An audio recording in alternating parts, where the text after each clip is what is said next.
जी को स्वर्ग और नरक का सर्टिफिकेट दिया किसने? अरे यदि हम वास्तविकताएं मानते हैं तो जिसको हम छोड़ रहे हैं वो जाने। इधर देखो इसमें देवकी नंदन जी को कोई अधिकार नहीं है। देवकी नंदन जी वास्तविकताओं से इतने जो है भयभीत नहीं है। वो भयभीत इससे हैं कि ये दलित, शोषित, पीड़ित, बैकवर्ड का आदमी, शेड्यूल कास्ट का आदमी जब ये रामकृष्ण को नहीं मानेगा तो फिर हमारी झूठी कथा कौन सुनेगा? जिस कथा में आडंबर पाखंड है उसको कौन सुनेगा? जिस कथा में छुआछूत है उसको कौन सुनेगा? जिस कथा में ऊंच नीच है, वर्ण व्यवस्था, उसको कौन सुनेगा?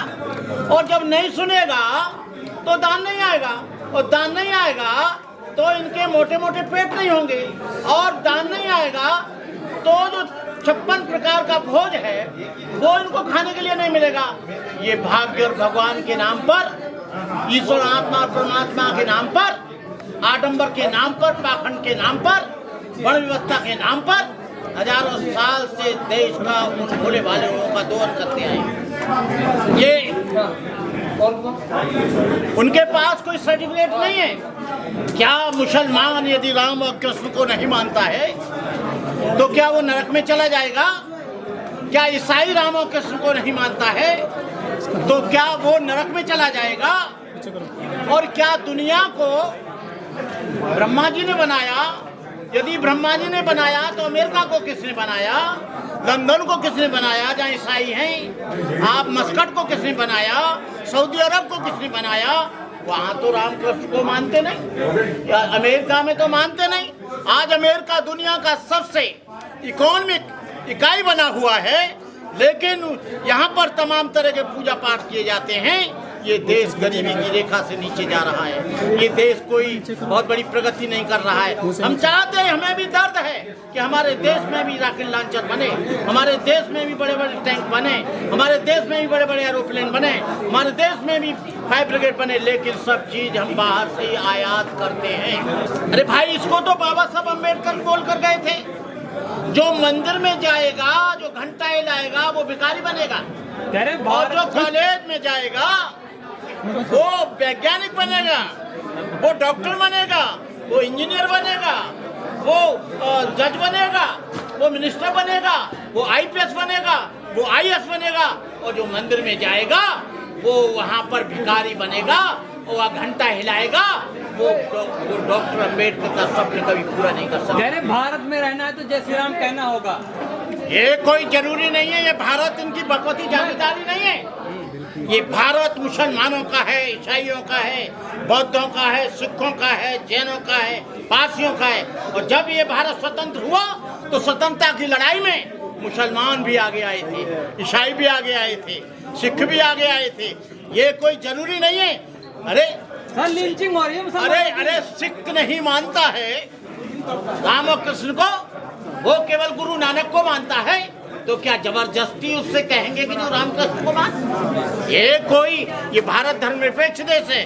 संविधान इस बात के लिए पूरा आपको गारंटी देता है कि आप लोग वैसे नहीं, इस तरह से जो संविधान से। लेकिन सर वो तो हिंदू राष्ट्र बना रहे हैं ना भाजपा वाले। संविधान को बदला जाएगा, उसके बाद में क्या होगा हम नहीं कह सकते।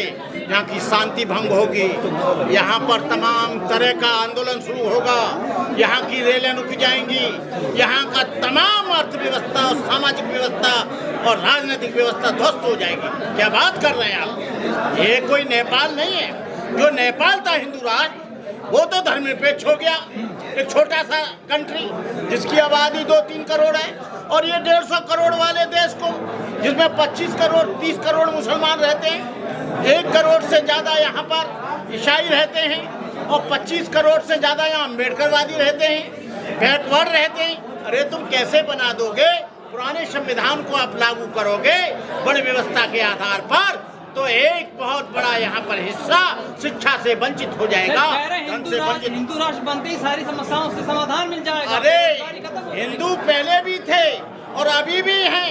हिंदू का मतलब है वर्ण व्यवस्था, हिंदू का मतलब है ऊंच नीच, हिंदू का मतलब है छुआछूत, हिंदू का मतलब है अस्पृश्यता, हिंदू का मतलब है भेदभाव, हिंदू का मतलब है एक आदमी ऊंचा और एक आदमी नीचा, वहां पर कोई समानता है? देखो 22 प्रतिज्ञाएं हम बौद्धों के लिए जो अम्बेडकर लोग हैं, दुनिया के बौद्धों को नहीं मानता मैं।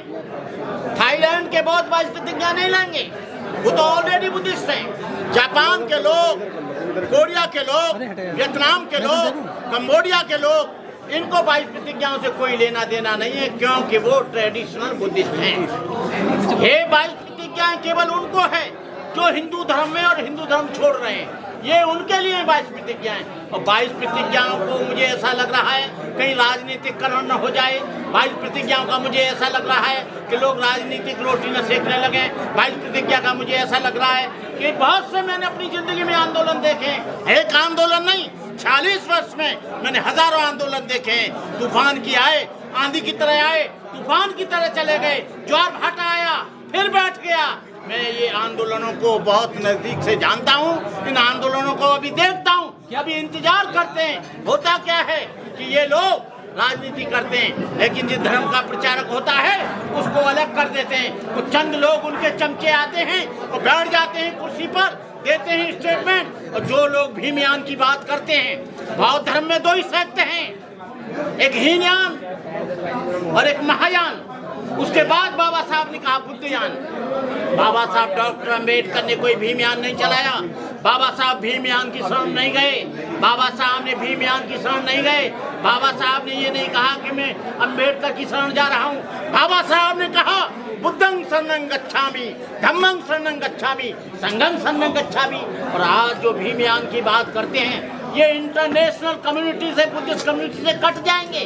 वो कहेंगे एक अलग से अपना धर्म चला रहे हैं, बौद्ध धर्म की आड़ में ये अपनी राजनीतिक रोटियां सेक रहे हैं। मैं लोगों से कहना चाहता हूँ कि बाबा साहब अम्बेडकर को तो हम मानते हैं, बाबा साहब अम्बेडकर को तो हम मानते हैं, बाबा साहब अम्बेडकर का हम आभारी हैं, जिन्होंने भारत में बौद्ध धर्म पुनर्जीवित किया, जिन्होंने भारत में बौद्ध धर्म को पुनः से जीवित किया।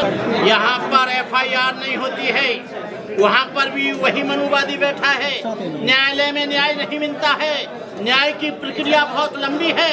इसलिए मैं कहता हूँ बौद्ध धर्म किसी की हत्या करने की इजाजत नहीं देता, लेकिन मैं कहता हूँ कि हत्या करने वाले को जिंदा जाने की इजाजत क्यों दी जाए? जो हमारी बहन बेटियों की इज्जत लूटते हैं उनको जाने की इजाजत क्यों दी जाए? जो हमारे बुद्ध विहारों को लूटते हैं उनको हम लड़ेंगे, अपनी अस्मिता के लिए मरेंगे।